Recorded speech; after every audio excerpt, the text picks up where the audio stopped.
오늘 같이 은혜 받을 말씀은 사도행전 11장 19절 말씀부터 30절 말씀입니다. 저와 여러분들이 한 절씩 교독하겠습니다.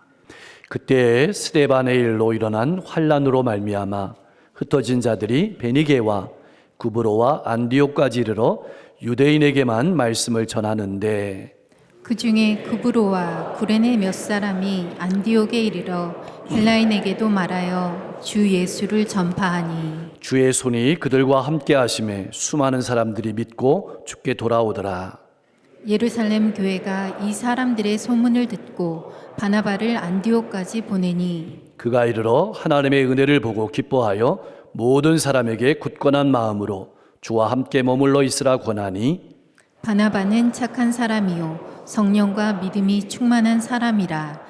이에 큰 무리가 주께 더하여 지더라. 바나바가 사울을 찾으러 다소에 가서 만남에 안디옥에 데리고 와서 둘이 교회에 1년간 모여 있어 큰 무리를 가르쳤고, 제자들이 안디옥에서 비로소 그리스도인이라 일컬음을 받게 되었더라. 그때 선지자들이 예루살렘에서 안디옥에 이르니, 그 중에 아가보라 하는 한 사람이 일어나 성령으로 말하되 천하에 큰 흉년이 들리라 하더니 글라우디오 때에 그렇게 되니라.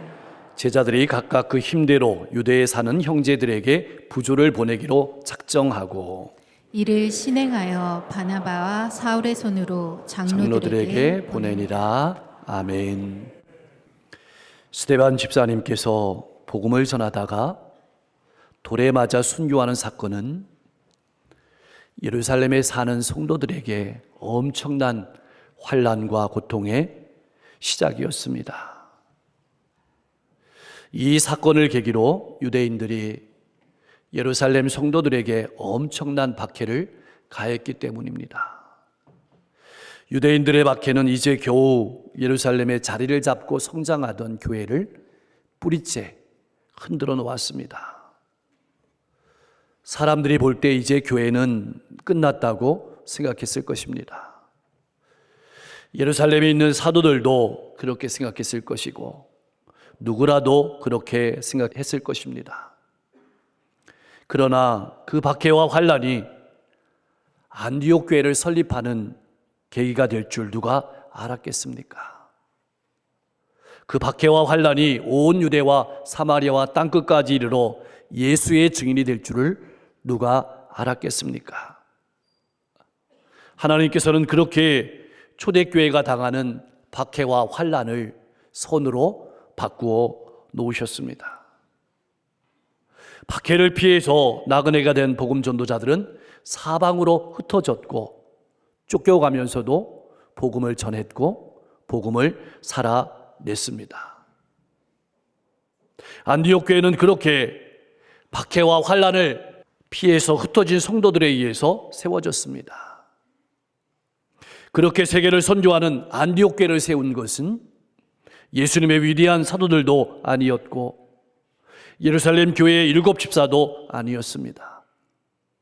그저 박해 가운데에서 묵묵히 복음을 전하고 복음을 살아냈던 무명의 성도들이 바로 그 주인공이었습니다. 사랑하는 성도 여러분, 하나님께서는 하나님의 나라를 세우시기 위해서 사람들을 사용하시는데 결코 차별을 두지 않으신다는 사실에 우리가 주목해야 합니다. 그렇게 의심 많은 도마도 사용하셨습니다. 예수님을 배반하고 도망했던 베드로도 사용하셨습니다. 7 집사들도 귀하게 사용하셨습니다. 하나님께서는 이름도 없지만 성령으로 충만해서 묵묵히 자기가 맡은 자리에서 복음을 전하고 복음을 살아냈던 성도들을 통해서 안디옥 교회를 비롯해서 이 땅의 수많은 교회들을 세워 가십니다. 예수님께서 승천하시기 전 제자들에게 하신 말씀이 열매를 맺는 순간입니다. 사도행전 1장 8절의 말씀입니다. 우리 같이 한번 읽어보겠습니다. 오직 성령이 너희에게 임하시면 너희가 권능을 받고 예루살렘과 온 유대와 사마리아와 땅끝까지 이르러 내 증인이 되리라 하시니라. 아멘. 그렇습니다. 하나님께서는 성령께서 주시는 감동을 따라 여러분들이 전하고 여러분들이 살아내는 복음을 통해서 하나님의 나라를 세워가신다는 사실을 꼭 기억하고 힘내서 살아갈 수 있기를 소망합니다. 그런데 이들은 유대인에게만 복음을 전한 것이 아니라 이방인에게도 복음을 전했습니다. 20절 말씀에서 중요한 표현은 헬라인에게도라는 말입니다. 도라는 말이 중요합니다. 이 말은 가까운 사람들만 아니라 나하고 거리가 먼 사람들에게도 복음을 전했다는 말입니다. 여러분은 어떻습니까? 여러분에게 이방인은 누굽니까? 사랑하는 성도 여러분, 박해와 환난이 있다고, 신앙의 아픔이 있다고 낙담하고 주저앉아 있지 마십시오. 묵묵히 주시는 은혜와 감동을 따라 복음을 전하고 복음을 살아내십시오. 사람의 마음을 여시는 분은 하나님이십니다. 하나님께서 이름도 빛도 없이 다른 이들의 관심을 받지 못해도 묵묵히 복음을 전하고 복음을 살아내는 일을 통해서 일하신다는 사실을 기억하십시오. 물론 교회를 세우시는 분은 하나님이십니다. 21절 말씀은 분명하게 선포하고 있습니다. 주의 손이 그들과 함께 하심에, 비록 얼마 안 되는 성도들이 복음을 이방인에게 전하자 하나님의 능력이 그들 가운데 일어나서 수많은 영혼들이 복음을 듣고 자기의 죄를 고백하고 예수님을 나의 구주로 영접하는 놀라운 역사가 일어나게 된 것입니다. 사실 유대인들이 뿐만 아니라 이방인에게 복음을 전한다는 것은 당시에는 어려운 일이었습니다. 그래서 아마 처음에는 두려움이 많았을 것입니다. 그러나 그들은 그저 주님의 인도하심을 따라서 복음을 전한 것인데 결과는 상상할 수 없는 놀라운 것이었습니다. 누가 그것을 상상이나 했겠습니까? 이제는 우리 차례입니다. 그러므로 믿음의 길을 걸어가실 때 우리는 자신의 힘이나 자신의 능력, 자신의 생각, 자신의 언변 혹은 자신의 열심을 믿고 전도나 봉사나 일을 할 것이 아니라 온전히 일을 행하시고 성취하시는 하나님만 바라보고 그 은혜를 구하고 믿음으로 나아가야 합니다. 두려움이 있지만 주님을 바라보고 한 걸음 내디디십시오. 그러면 하나님께서 걸어갈 힘을 주십니다. 하나님께서 역사하십니다. 열매를 보게 하십니다. 풍성하게 키워주십니다. 그러므로 교회라는 공동체는 인간의 힘만으로 세울 수 있는 공동체가 아님을 알아야 합니다. 그래서 하나님께서는 이사야 선지자를 통해서 이렇게 힘을 주시며 말씀하셨습니다. 41장 10절 말씀인데 우리 같이 한번 읽어보겠습니다. 두려워하지 말라, 내가 너와 함께함이라. 놀라지 말라, 나는 내 하나님이 됨이라. 내가 너를 굳세게 하리라. 참으로 너를 도와주리라. 참으로 나의 의로운 오른손으로 너를 붙들리라. 아멘. 먼저 믿음으로 한 걸음을 내디디십시오. 하나님께서 역사하십니다. 이제 예루살렘 교회는 많은 사람이 주님께 돌아왔고 그래서 안디옥 교회가 세워졌다는 소문을 듣고 바나바를 파송했습니다. 그런데 여기서 궁금한 것이 한 가지 생깁니다. 왜 사도 중에 한 명을 보내지 않았을까요? 왜 바나바를 파송했을까요? 그것은 안디옥 교회를 세운 사람들과 출신지가 같았으며 헬라어도 잘 구사했습니다. 무엇보다 안디옥 교회가 굳건하게 자리를 잡고 건강한 교회가 세워지도록 돕기 위해서 바나바를 파송한 것입니다. 이제 안디옥 교회에 온 바나바는 하나님의 구원 역사가 넘치는 것을 바라보고 기뻐했습니다. 그리고 성도들에게 굳건한 마음으로 주님과 함께 머물러서 믿음 안에 있으라고 권면했습니다. 이 말은 믿음을 가진 것도 중요하지만 앞으로 믿음을 가지고 세상을 살아가다 보면 세상의 유혹과 환난을 겪을 때인데 그때 낙심하지 말고 주님과 함께 믿음을 지켜나가며 교회를 세워가라고 권면한 것입니다. 사랑하는 성도 여러분, 나는 어떻습니까? 믿음을 지키며 세워나가고 있습니까? 24절 말씀을 보면 안디옥 교회 성장의 큰 통로가 바나바였음을 말해주고 있습니다. 바나바는 착한 사람이었습니다. 이 말은 훌륭한 인격의 소유자라는 말입니다. 더 나아가서 늘 구제하고 선행을 하는 사람이었다는 뜻입니다. 우리가 이미 알고 있는 것처럼 그는 자신의 소유를 팔아서 교회에 가난한 사람들을 섬긴 헌신의 사람이었습니다. 10여 년 전에는 사울이 회심했을 때 핍박하던 사울이 회심한 것을 모두가 믿지 못했습니다. 근데 이 바나바가 믿어주고 사도들 앞에 세워주었습니다. 그리고 안디옥 교회에 와서는 한 영혼이 구원받는 것을 바라보면서 하나님께 영광을 돌리고 기뻐했던 사람입니다. 바나바는 자기가 드러나는 것보다 하나님의 영광이 드러나는 것을 기뻐하였고, 우는 사람과 함께 울고 기뻐하는 사람과 함께 기뻐한 사람이었습니다. 그리고 하나님 앞에서는 믿음과 성령이 충만한 신앙인이었습니다. 그래서 바나바가 오기 전에도 교회가 성장했지만 바나바가 오고 난 후에는 더 많은 영혼들이 주님을 믿게 되었습니다. 여러분, 그러나 잊지 마십시오. 본문 말씀은 주님께 더하여진다고 표현하고 있습니다. 이 말씀은 선교의 주체가 사람이 아니라 주님이심을 분명하게 나타낸 말이기도 합니다. 그러므로 교회 공동체 안에서 일할 때 내 중심적인 행동은 없는지, 주님이 아니라 내가 드러나는 것은 없는지 우리가 늘 주의하고 돌아보아야 한다는 말입니다. 그렇게 안디옥 교회는 양적으로 질적으로 더욱 성장하고 건강한 교회로 세워지고 있었습니다. 그 결과 바나바 혼자 목회 사역을 감당하는 것은 무리였습니다. 그때 바나바는 사울을 기억했습니다. 바나바는 하나님께서 사울을 이방인 선교를 위해서 택하셨다는 것을 이미 알고 있었습니다. 사실 사울을 썩 달가워하지 않는 예루살렘 교회를 생각한다면 사울을 데리고 온다는 것은 생각하기 어려운 일이었습니다.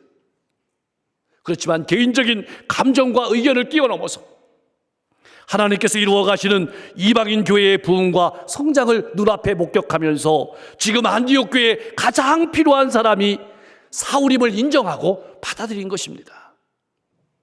바나바는 사울을 찾으러 다소에 갔습니다. 이 말은 찾기가 어려웠다는 뜻입니다. 이 말씀을 깊이 생각해 보면 오직 하나님의 뜻만 바라보고 신앙생활을 했다는 뜻입니다. 그렇게 찾고 찾았고 설득해서 데리고 왔다는 뜻입니다.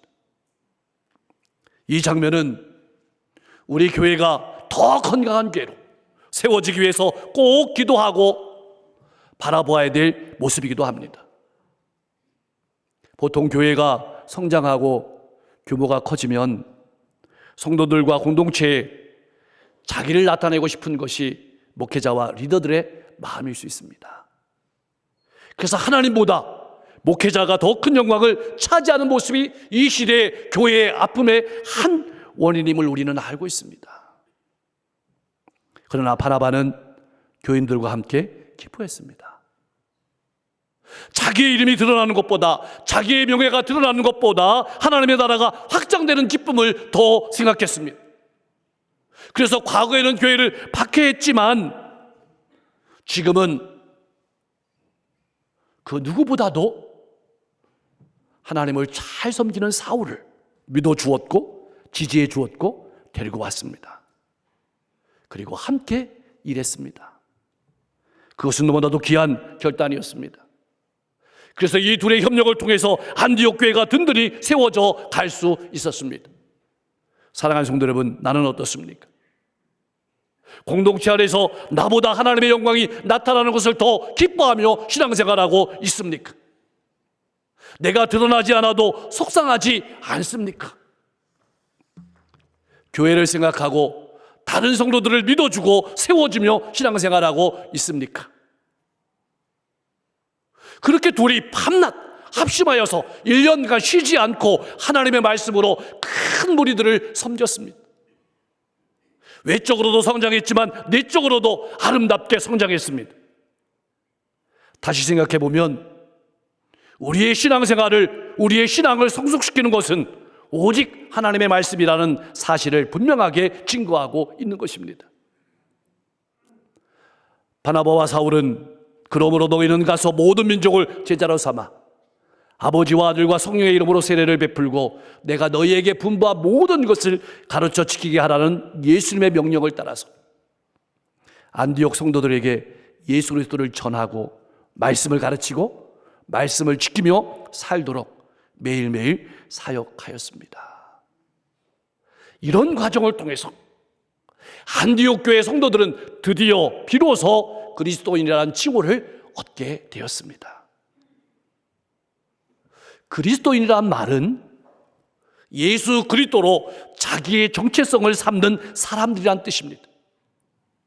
이것은 안디옥 교인들이 예수 그리스도를 나의 구세주와 주인으로 믿고 받아들였을 뿐만 아니라 하나님의 말씀을 배우고 하나님의 말씀을 배우는 곳에서 그치지 않고 하나님의 말씀을 살아냈다는 뜻입니다. 중요한 것은 그렇게 세상과 구별된 삶으로 자기들의 정체성을 분명하게 드러내었고 세상 사람들로부터 그리스도를 따르는 사람이란 뜻으로 그리스도인이라는 별명을 얻게 되었습니다. 나는 어떻습니까? 나는 내가 살아가는 가정과 일터와 이웃 가운데서 그리스도인으로 정체성을 분명하게 드러내며 살아가고 있습니까? 혹 주일날 성경을 들고 예배당에 간다는 점에서는 그리스도인이지만 가치관, 윤리관, 생활 방식에서는 믿지 않는 사람들과 다를 바 없는 삶은 아닌지요.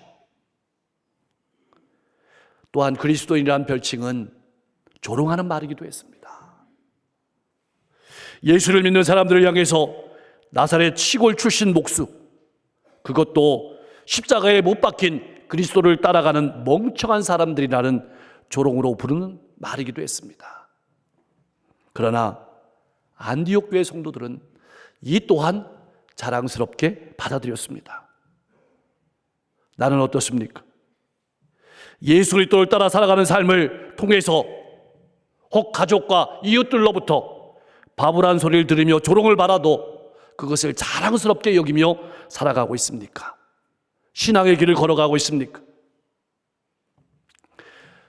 한국교회 초창기에는 예수쟁이라는 말이 유행할 때가 있었습니다. 이 말은 믿지 않는 사람들이 예수 믿는 사람들을 얕잡아 보며 부르던 호칭이었습니다. 그러나 이 말은 동시에 구별된 삶을 살아가는 예수 믿는 사람들을 바라보는 존경과 감동이 담긴 말이기도 했습니다. 오늘 우리들이 존경받는 예수쟁이로 그리스도인으로 가정과 일터와 이웃 가운데서 예수의 양식을 드러내며 살아가기를 소망합니다. 그렇게 안디옥 교회가 나날이 성장하고 건강하게 세워지고 있을 때 예루살렘에서 어떤 선지자들이 안디옥으로 왔고 그 중에 아가보라는 선지자가 천하의 큰 흉년이 될 것을 예언했습니다. 그리고 과연 그 예언대로 로마 글라우디오 황제 때 큰 흉년이 들었습니다. 역사가 요세푸스에 따르면 주 44년에서 49년에 예루살렘에 큰 흉년이 들어서 겨우겨우 빵을 구웠고 제사장들도 그 부스러기조차 먹기 힘들었고 많은 사람이 굶어 죽어가고 있다고 기록하고 있습니다. 안디옥도 역시 기근으로 어려움을 당하고 있었습니다. 그러나 안디옥 교회 성도들은 하나님의 말씀을 들었고 하나님께 받은 은혜를 기억하면서 고통 가운데 있는 예루살렘 성도들을 생각하고 구제헌금을 보내기로 작정하고 각자 힘써서 모은 헌금을 바나바와 사울을 통해서 예루살렘 장로들에게 보냈습니다. 안디옥 교회는 그렇게 건강한 교회로 빛을 발하며 세워지고 있었습니다. 이제는 우리 차례입니다. 우리가 잊지 말아야 될 것은 안디옥 교회가 이렇게 성장할 수 있었던 것은 예루살렘 교회가 지원을 아끼지 않았기 때문이라는 사실입니다. 바나바라는 사람을 보내고 그들을 돌아보게 했습니다. 예루살렘 교회의 영적인 빚을 진 안디옥 교회는 그 빚을 경제적으로 어려운 예루살렘 교회의 성도들을 생각하며 물질적인 것으로 같이 갚으며 나누었습니다. 그래서 두 교회는 영적인 것과 물질적인 것을 서로 나누면서 서로의 필요를 채워주고 아름답게 성장해 나갔습니다. 이것이 바로 그리스도인이 된다는 의미입니다. 잊지 마십시오. 우리가 구별된 삶을 살아간다는 것은 단지 예수 그리스도를 나의 구주로 영접하는 것으로 끝나지 않습니다. 기도하고 말씀을 들었으면 그 말씀대로 살아내야 합니다. 줄인 자를 먹이고 벗은 자를 입히고 사람들을 격려하며 낙심한 자들에게 관심을 가지고 아픔과 고통 가운데 있는 이웃들에게 물질과 시간을 나누며 살아가는 것을 의미합니다. 기억하십시오. 안디옥 교회를 세우신 분은 하나님이십니다. 하나님께서는 사람들을 통해서 교회를 건강하게 세워 가셨습니다. 박해와 환난을 피해 안디옥에 온 이름 모를 성도들의 입술을 통해서 복음이 증거되게 하셨습니다. 그들이 선포한 복음을 통해서 이방인들의 마음을 여셨습니다. 예루살렘에 있던 바나바를 보내서 함께 울고 함께 웃으며 그들을 위로하고 격려하며 세워주게 하셨습니다. 사울을 보내서 사울과 바나바가 함께 안디옥 교회의 성도들을 말씀의 반석 위에 세우고 말씀을 살아내게 함으로 그리스도인의 향기를 드러내고 세상과 구별된 존재로 세워 가셨습니다. 그렇게 믿음으로 살아가던 안디옥 교회 성도들의 정성 어린 헌금을 통해서 예루살렘 교회도 든든히 세워 가셨습니다. 이렇게 하나님께서 건강하게 세우신 안디옥 교회를 통해서 유럽과 세계 열방의 복음을 전하고 교회를 세워 가셨습니다. 그렇게 우리 교회도 세워지게 된 것입니다. 사랑하는 성도 여러분, 하나님께서는 택하신 성도들을 통해서 교회를 세워 가시고 그 교회를 통해서 놀라운 구원과 사랑의 역사를 오늘도 써내려가고 계십니다. 2000년 전에는 예루살렘 교회가, 안디옥 교회가 그렇게 하나님께 쓰임받는 교회였다면 오늘 이 시대는 우리 교회가 그렇게 하나님께 쓰임받는 교회로 더 건강하게, 더 풍성하게 쓰임받기를 주님의 이름으로 간절히 축원합니다. 기도하겠습니다. 환난과 박해와 어려움을 당하면서도 복음을 전하며 말씀대로 살았던 성도들을 통해서 안디옥 교회를 세우신 것처럼 우리의 아픔을 통해서도 교회를 세우시는 하나님을 바라보며 살아가게 하옵소서. 내 힘과 지식, 언변, 내 열심을 믿고 신앙생활하는 것이 아니라 하나님께서 역사하심을 바라보며 믿음으로 나아가는 신앙인이 되게 하옵소서. 다른 이들을 격려하며 권면하며 세워주는 삶을 살게 하시고 함께 동역하며 공동체를 세워나가는 성도로서 살아가게 하옵소서. 세상과 구별된 삶으로 예수를 나타내게 하시고 내게 주신 것을 서로 나누며 교회를 든든히 세워가게 하여 주시옵소서. 아동부 성령학교가 은혜 중에 잘 마칠 수 있도록 역사해 주시고 이번 주에 있을 청년부 수련을 통해서 우리 청년들이 더 건강하고 성숙한 청년으로 우뚝 설 수 있도록 역사해 주시고 세계 곳곳에 전쟁과 기근과 재난이 있습니다. 하나님 평화를 주시고 회복을 주시기를 소망합니다. 특별히 이 시대를 끌어가는 이 지역과 민족과 세계 열방의 지도자들이 상생하는 정치를 할 수 있도록, 미래를 열어가는 정치를 할 수 있도록, 하나님을 두려워하는 정치를 할 수 있도록 역사해 주시기를 소망합니다. 지금도 눈물로 지하에서 간절히 부르짖는 북한 농포들의 기도의 소리를 들으시고 어리석게 이 민족을 복음으로 통일시켜 주시며 우리와 우리 교회를 통해서 하나님의 나라가 확장되게 하시고 우리 성도들이 믿음의 명문 가문을 이루며 살아갈 수 있도록 역사해 주옵소서. 병석에서 신음하는 환우들의 고통의 자리 가운데 하나님 친히 신방하셔서 하나님 그 질병도 깨끗하게 만져주실 뿐만 아니라 마음의 평안함도 주시고 또 인생의 길도 활짝 열어주시기를 소망합니다. 오늘도 복음을 들고 한 걸음 한 걸음 걸어가시는 선교사님들의 발걸음이 힘들지 않도록 지켜주시고 저들이 가는 곳마다 하나님의 나라가 확정되게 하시고 수많은 영혼들이 믿음으로 설 수 있도록 역사해 주시옵소서. 우리 성도들의 마음속에 있는 간절한 기도의 제목에 응답해 주실 뿐만 아니라 이번 한 주도 하나님의 백성으로 거룩하고 구별된 삶을 가정과 일터와 이웃 가운데서 살아내며 그리스도의 향기를 나타내는 귀한 삶이 될 수 있도록 역사해 주시옵소서. 예수 그리스도의 이름으로 간절히 기도하옵나이다.